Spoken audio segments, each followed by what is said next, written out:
Today we're going to cover invoice against contract. I'm going to break this into 5 separate videos to downsize it into more palatable sizes. The first will be an overview. The second will be the options and flexibility of invoice against contract. The third will be the auto invoice and evaluated receipt settlement. Then we'll roll into receiving options, and then the last video will be a demo of the setup and configuration. So jumping right into some of the use cases, it's an important buy channel because this is the buying channel that allows you to schedule automated payments. That's important for all of your reoccurring maintenance schedules. So whether that's a software subscription, something like elevator or facilities maintenance, software subscription maintenance, annual fees associated with tax services, etc., you can handle all of those with no longer needing invoicing, etc. It also removes the labor associated with cutting individual purchase orders for services engagements, where you can set up the services and implementation and hourly rates and things of that directly against the contract. It also eliminates the need to do reverse quantity price purchase orders, which causes a lot of invoice errors and doesn't actually ensure pricing compliance. So on the right-hand side, we have use cases for invoice against contract. That includes things like facilities and plant maintenance, such as elevator maintenance, landscaping services, snow removal services, etc. The one that we've already spoken about, which is the recurring software subscription fees, and staffing agreements where you set up rate cards directly against the contract. Now, why this is important is when we talk about closing the loop, when you negotiate a contract, ultimately you believe you're going to save so much money. But over time, you lose some of that value because people aren't buying off your contract. The processing costs are very high, and then you don't necessarily have the contract compliance piece, and so you lose money based on the exceptions and discounts. And so ultimately, you don't capture all of your negotiated savings without the contract compliance tool. And so the integrated applications and having the contract compliance directly to the contract enables you to capture the complete value of your negotiated savings. So invoice against contract is one of the 7 buy channels that we offer.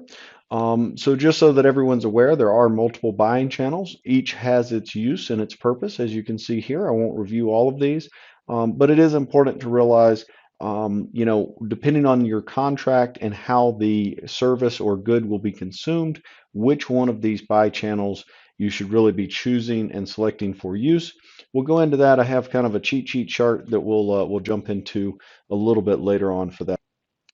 So this is actually a kind of quick and easy mechanism to help you guide you through which one of the buy channels you should be using. For instance, if you have a product that has a defined product list with a fixed price over the term of the contract, you could do a direct catalog in the contract term or on the contract compliance invoice against contract setup that we're going to talk through today. If you do have things that are not necessarily fixed, you can do a punch out catalog or SIF. Moving down to services, if you know that you have an upfront volume commitment with scheduled payments, you can do that reoccurring line charge that we spoke about earlier. If you don't, then you can simply set up that catalog for people to requisition off of. Other sections below, again, you'll see a variety of different options to use here. You can use collaborative requisitioning, etc., or potentially sub-agreements. So this slide kind of speaks through the setup of various options here. We won't go through all of them necessarily, but it talks about if you don't necessarily need a release for consumption, you're going to set up a non-release contract, do not turn on receiving, allow invoicing, and that way your suppliers can invoice you directly against the contract without needing somebody to go take additional actions. If you did need to issue a purchase order to the supplier, you're going to still be able to do that where you can tie all that spend back to the contract. You're simply going to allow releases or set it as release required. That will allow requisitioners to requisition the items on that contract, just like a catalog, tie it all back to the contract. If you don't want a requisition, though, if you don't want a purchase order and you do need to receive items, again, that is another option. It's the same thing, non-release contract, but you're going to set receiving to yes. We also have milestones And then automatic payments is the fifth bullet point over there, where we don't consume, consumption is automatic by month. And so again, you're just going to do a reoccurring fee. Potentially with auto invoice, you can set it to auto invoice or for the supplier to invoice you. Either way. Thank you for the time today.